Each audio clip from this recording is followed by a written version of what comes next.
The woman in your life will do what she must do to comfort you and calm you down and let you rest now.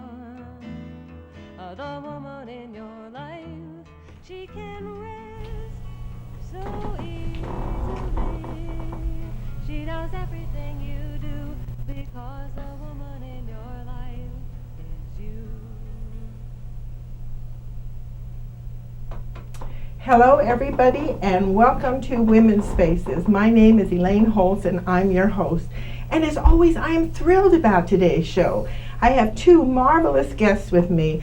And it's going to be a surprise guest because I have my first male guest on Women's Spaces. And I know a lot of people have been mailing me and emailing me about having men on the show, and I've been very, very particular. But the reason that I've invited Peter Gabel on is for two reasons. Number one, he just happens to be the son of one of my favorite actresses, Arlene Francis, and is also responsible for bringing the Arlene Francis Center here to Sonoma County. And so that's kind of my rationale, you know. Arlene Francis is no longer with us. She made her transition at the age of 93. I mean, she was just such a beautiful, energetic woman. It doesn't surprise me that she had such a long life. And since she's not here, what better person to talk for her than her only son, Peter Gabel. So I'm very, very excited about interviewing him. And also, he is a writer and a poet and just all kinds of wonderful things that he will share with you. I'm also going to be talking with Sabriyyah Abdullahon, a very, very, very good friend of mine. And I'm having her in because at the Arlene Francis Center on March 9th, 2013, they're going to have a special women's show. And I'm really excited about that because I'm going to be reading my poetry, which I always love to do. I mean, I love to be out in the world. And you know, Women's Spaces is dedicated to ordinary women doing extraordinary things. And folks, it's extraordinary for me to go out and read my poetry and to have that opportunity. And I encourage my women viewers, particularly out there, is not to be afraid to express yourself and to have a voice. And so it should be a very exciting and entertaining show. But before we go and do that, I have a special announcement to make. As many of you know, it is now Black History Month. And then in March, it's going to be Women's History Month. Well, this show most likely will not air till April. So what I thought I would do is I would honor two of my favorite women in the whole world, two of my favorite African American women in the whole world. And I'm going to show their picture right now. Hold on, let's take a little peek here.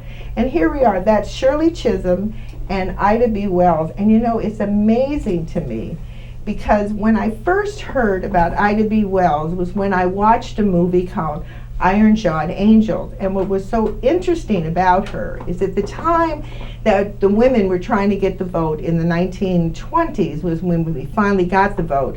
There was a contingent of African American women who were told that they had to go, when the women marched for suffrage, that they had to go to the back of the line. Well, Ida B. Wells says, forget that. Nobody's going to put me in the back of the line. And so she very gallantly went to the front of the line.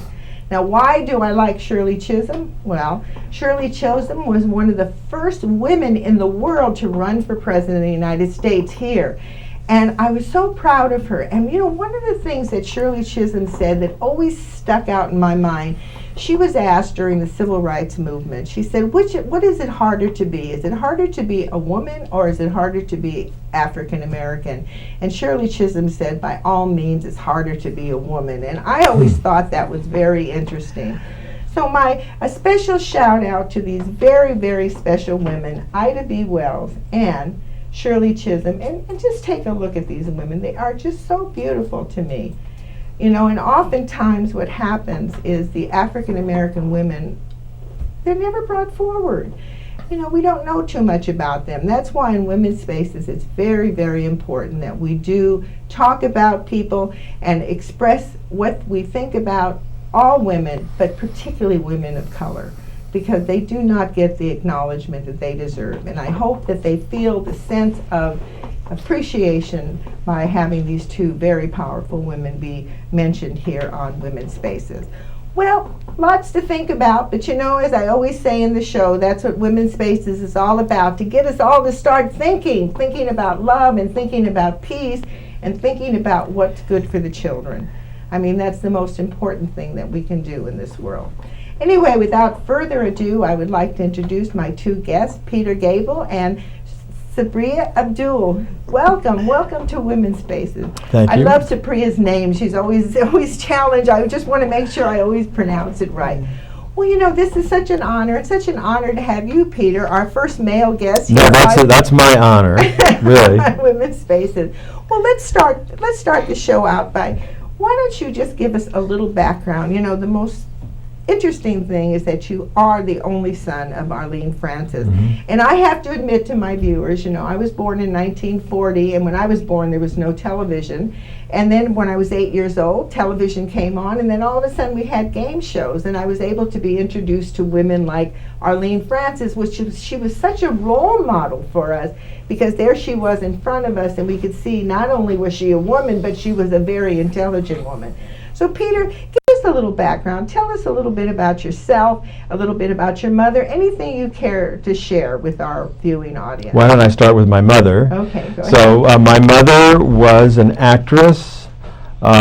She came up in New York initially as a, well, she was actually, her first public role that I know of was, she was in a movie with Bela Lugosi called Murders of the Rue Morgue, in which she played a lady of the street, and Bela Lugosi exchanges her blood with the blood of a monkey and drops her into the sewers of Paris, and she doesn't have a single line.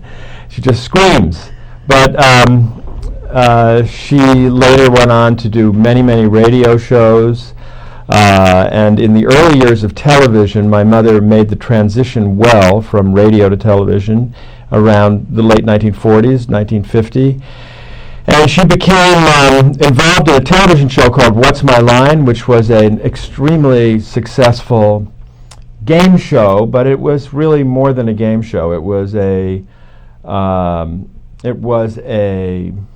sort of a very sophisticated Sunday night gathering of intelligent, wonderful people who were on the panel and who there was a moderator, John Daly, who was also a fantastic person.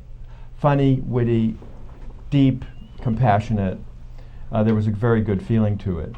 And the critical thing to realize about television in the 1950s is not only was it live, but also there were only 3 networks.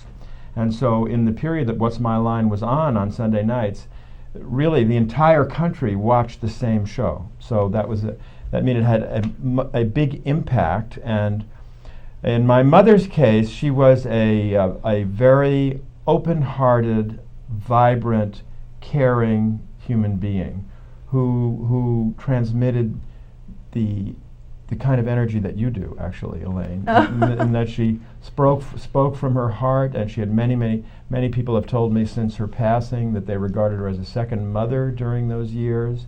They would look forward to watching that show.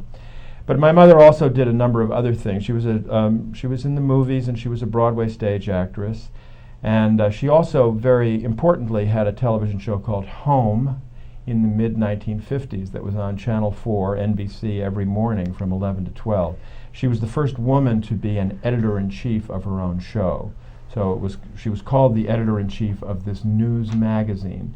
And the idea was to treat women who were home as if they were intelligent human beings who could grasp important news stories, who could see interviews with Eleanor Roosevelt and Helen Keller and others, and engage with important issues in the world, as well as recipes, and there was all kinds of stuff on the show. Well, you know, that's fascinating. I had no idea that she had a radio show. That is just marvelous. Well, what I'm talking about now was a television show. Oh, it's television. Yes, it was from I think it was 10 to 11 every morning on Channel 4 nationwide. Oh my goodness. And she was the first woman to lead her own show in that way, to design the show, to produce it, in terms of deciding what the program would be.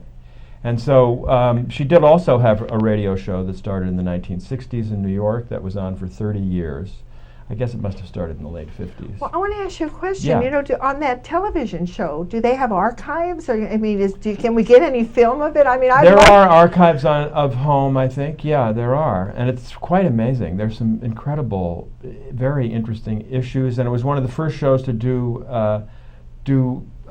parts of the show on location. So you know, outside the studio. This was really the very beginning of that. Well, it's just My wonderful. mother. And you know, what I want to do is I made a little collage of Arlene Francis, and I'd like to flash it on the screen now, and just show everybody. This is. I think this gives a pretty much of an overview here. And I just want to point this out to my viewers right here. This particular picture, the one with the mask on, that's from What's My Line when they would have a secret guest on. I remember that this way they couldn't see it. Is that true, Peter? Oh yeah. Well, the way that game was played is that it was mostly about guessing occupations, but every show they had a mystery guest.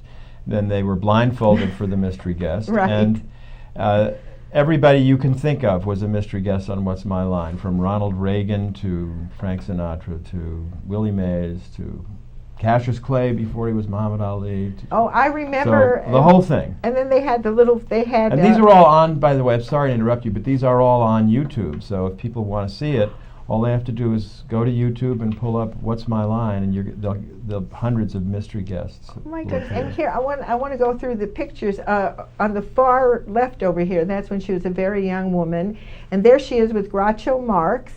For people who don't know, from the Marx Brothers, and there she is on What's My Line. And then, Peter, can you explain? I noticed there's this is a Hollywood star that you have. Can you talk a little bit about that?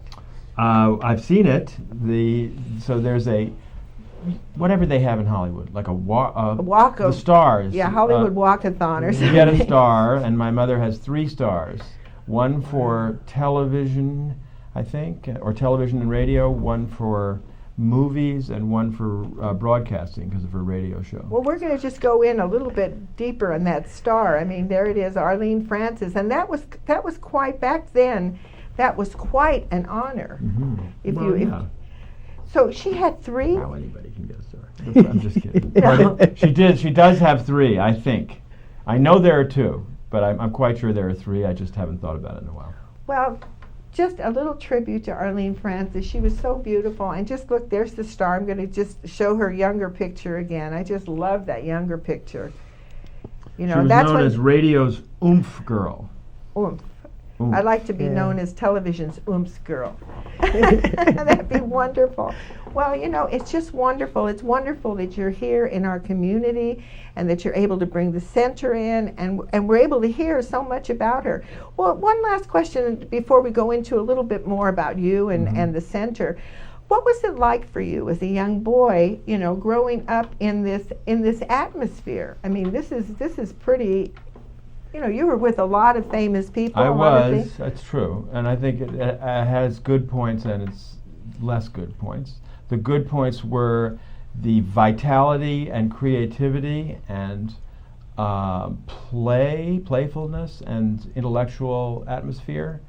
That it was a lot. There was a lot of energy in and around my home and out at New York restaurants and at Broadway plays and backstage, and going to my mother's television shows in spaces like this, and meeting Jerry Lewis when I was 8, and he backstage, and he was clowning around, and going to summer stock with my mother. So there were many, many things I did that were enriching and were lots of fun and enlivening. And then the less good parts were that when you're a child growing up inside that envelope, you don't have a regular life. You don't have barbecues. You don't hang around with your parents as much in the sense of just being.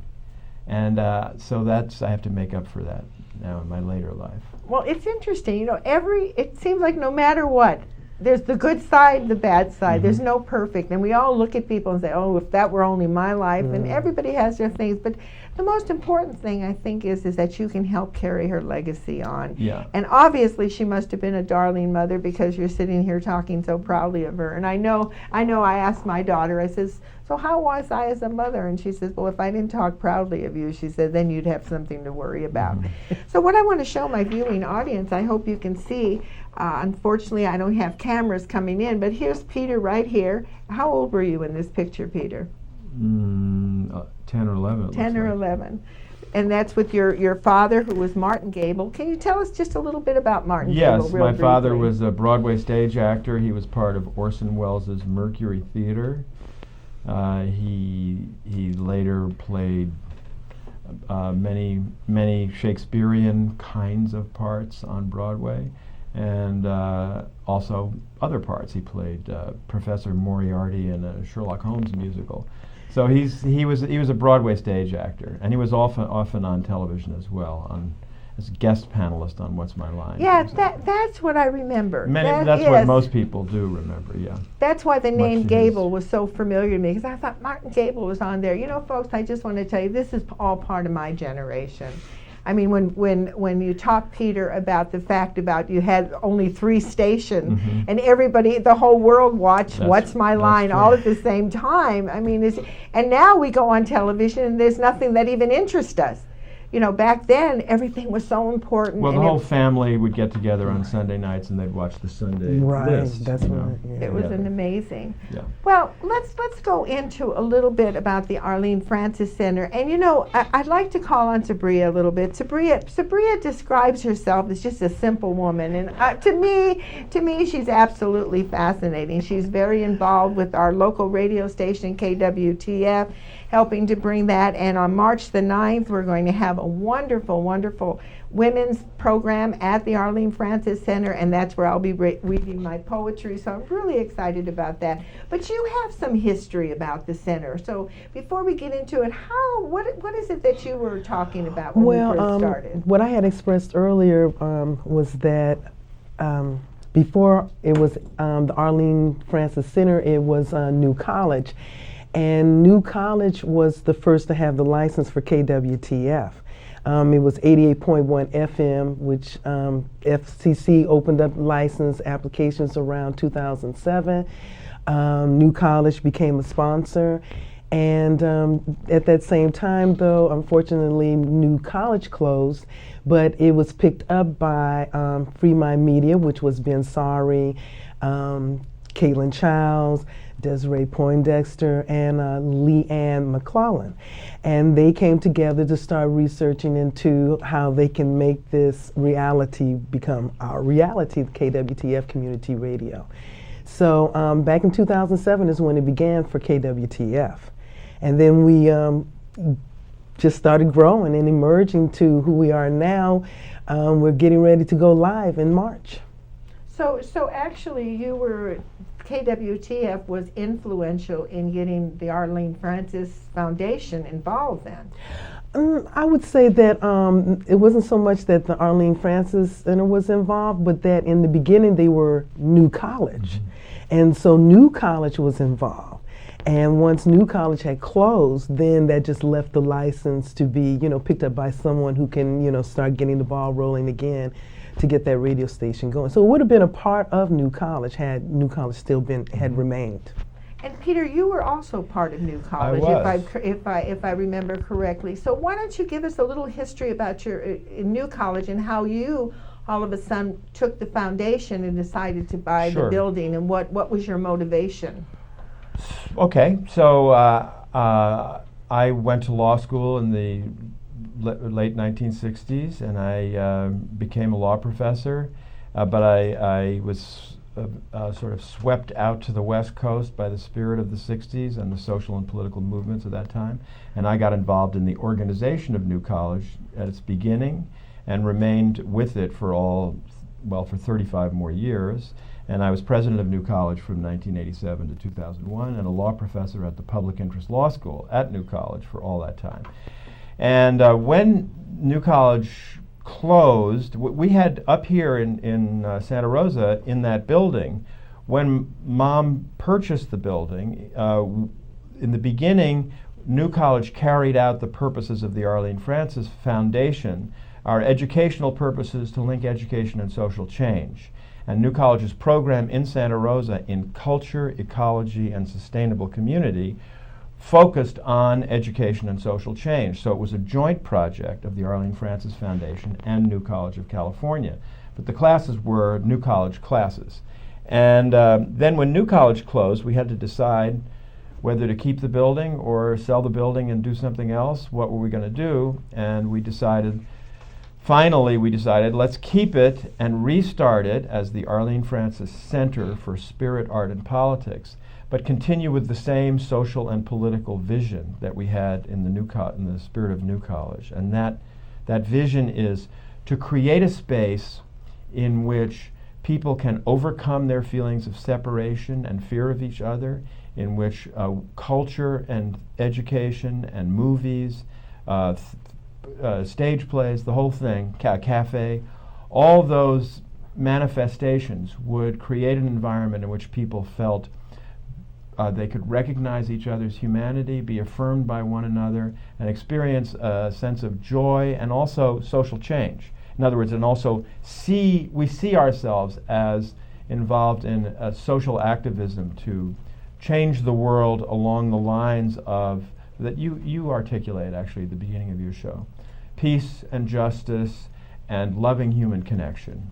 Well, you know what's so interesting? What I like about it is, like you say, community coming together. And I really believe when we start looking at our democracy and some of the issues, we blame the politicians, we blame this one. But on some level, as a community, we have to take responsibility. So having a venue like this where people can come together, can talk about issues, and can meet one another.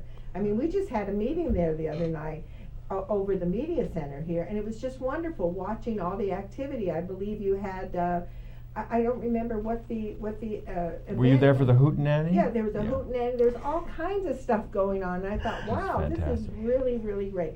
Well, Sabriyyah, we're starting to run out of time. It goes by so quickly. I know. So why don't you talk a little bit about what you're planning at the Arlene Francis Center on March 9th, and also why you feel this is important, because I know you're part of KWTF, and I know that you're focusing on women in radio. So why don't you just talk a little bit about that? Well, to tell you the truth, Elaine, the inspiration for this is International Women's Day. And I guess the reason why I wanted to focus more on the radio is because we were having it at Arlene Francis, and once I knew that she had been on radio, which is really kind of the beginning of most women as far as like in the field of entertainment, you were on the radio. So what kind of began like something really small became a little bit bigger, because once I spoke with Peter, I said, wow, Peter, would you mind being interviewed about Arlene so that people can be aware who she was? Because every time I'd go to the center and I'd start talking about Arlene Francis, they were like, who is Arlene Francis? Mm-hmm. So we needed a moment so that we could get to know who the lady was, mm-hmm. and the center that we're, all gravitating to and doing all these good works. So in this essence also, you spoke about, African American women. Well, in those days of radio, it was blackface in the early part. I mean, even on radio. So many of the voices that you might hear was supposed to be Negro dialect, and but it was not us. So we didn't really evolve into radio until a little later, maybe somewhere in the middle parts of the 50s and growing on, where Ethel Waters, if you might remember her, she had her own show.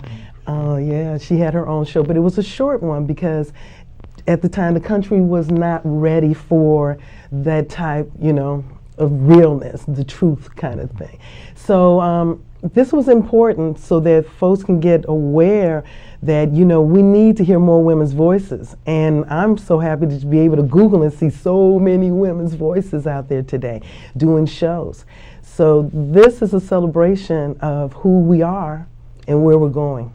Well, one of the things that I just want to throw in when you say you're very proud and happy that you see so many women's voices, we need to recognize the reason we celebrate Women's History Month is to demonstrate the women before us Yes. You know, the Ida B. Wells and the Yes. Shirley Chisholms, you know, and all the women, the Eleanor Roosevelt. I mean, Eleanor Roosevelt is just is such a powerful woman, and she was also on the radio. Right. You know, and she spoke for her husband, which was just amazing. Well, so what are some of the things you have planned on this? I mean, this is just this. I know you're making a poster, and I need to tell my viewers I will be part of that poster because I started out in radio. But tell us just a little bit about, you know. Well, I like collages, so I've been working on collage on some of the local females who've been on radio here in Sonoma County. So I've been kind of working on a little thing like that. And I also have a large collage that I have brought on your first show that just speaks about women in radio all across the nation and the world, in fact. Another thing I want to say, too, that's so important about radio is KWTF last summer did a Farm Fest, which brought together farming and radio. And we found that radio was so important in the other parts of our world. In other words, where people are not able, they have no televisions, they have nothing, right, the rural world. And these people, I mean, they love getting just that little bit of information. So that made it more important to me to make sure that we can righteously get this station going. Well, to both of you, my hat's off for just doing such a wonderful thing. You can play my mother at that, you know, because she's on. You can. Her radio shows are on the internet. Oh wow! Okay. So you can put it. You can put her voice right into the theater, being a private eye and Scotland. Yeah, that would be great. Even better yet. From the 30s and 40s, those radio broadcasts are preserved on the internet. So if you want to play them, you can. We could do that and play them on KWTF. Play a few of them at least. Well, I'm sorry that my viewers are going to get this information after the fact, but I know many, many of them will be there. And you know, time goes by so fast when you're having fun here in the studio. And I want to thank both of you from the bottom of my heart for being on Women's Spaces and wish you much, much success. And listen, I think it's very important that we bring forward some of the Arlene Francis stuff, you know, even little tidbits. I mean, because these are the women who walked before us. Right. You know, we're sitting here because of them. And we need to always acknowledge that. Our ancestors are so important. So thank you so much, both of you, for being on Women's Spaces. Thank you, Elaine. Thank you. And to my viewers, wow, and my listeners, you know, I often forget that I'm on radio also. To my viewers and listeners, this has been just an absolutely wonderful interview for me. I mean, it's so exciting to think of what's going on in our community. You know, we're pretty progressive here, and we need to really acknowledge that every once in a while. And I encourage you all to go downtown and visit the Arlene Francis Center. It's on, I believe, 6th Street, and it's right there. 6th and Wilson. 6th and Wilson, right next to the coffee shop. What's the name of the coffee shop? Aroma Roasters down there. And I would really encourage my viewers to go and visit and see what's going on there. Anyway, this has been quite a show, and I was just so honored to be able to interview Peter Gabel and Sabriyyah Abdullahon.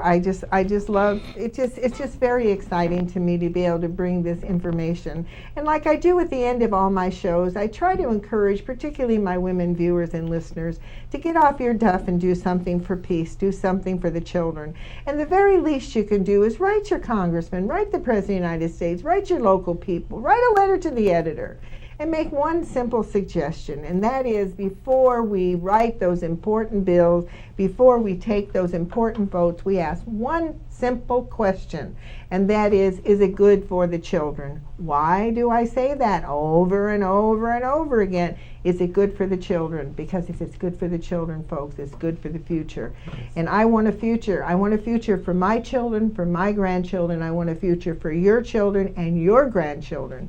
So we all have to stand up and do something. And at the very least we can do is just do that simple step by writing letters, make your voice heard.